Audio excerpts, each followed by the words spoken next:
A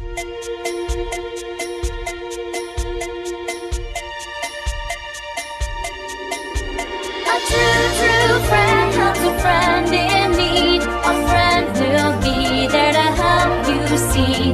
A true friend helps a friend in need to see the light that shines from a true friend.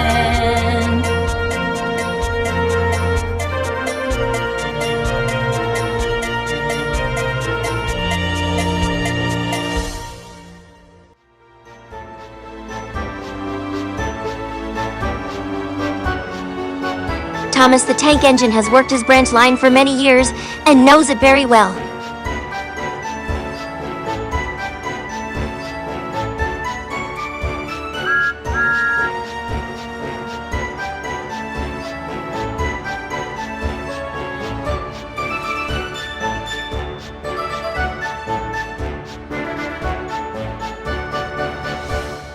You know just where to stop, Thomas.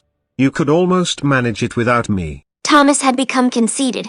He didn't realize his driver was joking.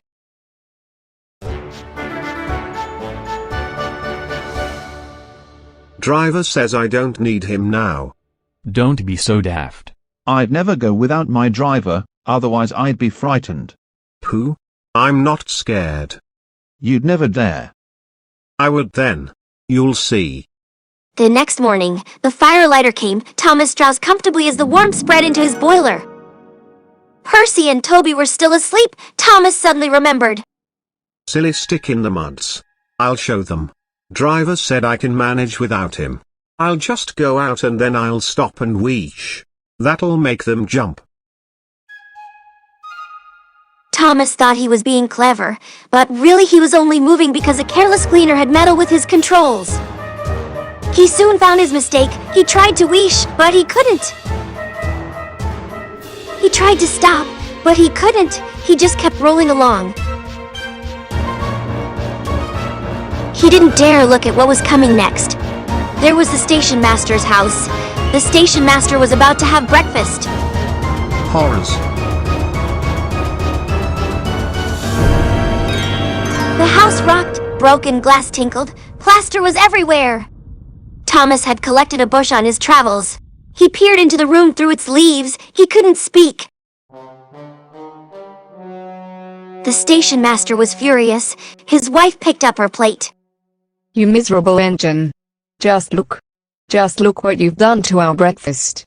Now I shall have to cook some more.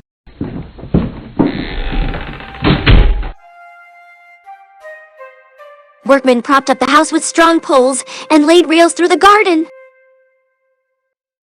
Meanwhile, Donald and Douglas arrived.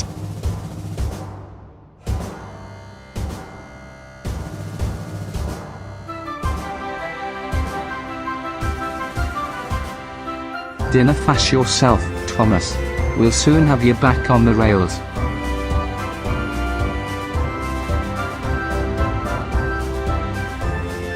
Donald and Douglas, puffing hard, managed to haul Thomas back to safety. Bits of fencing, the bush, and a broken window frame festooned his front, which was badly twisted. The twins laughed and left him.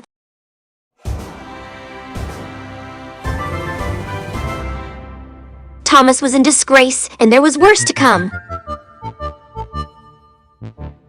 You are a very naughty engine. I know, sir. I'm sorry, sir. Thomas's voice was muffled behind his bush. You must go to the works and have your front mended. It will be a long job. Yes, sir. Meanwhile, a diesel rail car will do your work. A diesel, sir? Yes, Thomas. Diesels always stay in their sheds till they are wanted. Diesels never gallivant off to breakfast in station masters' houses.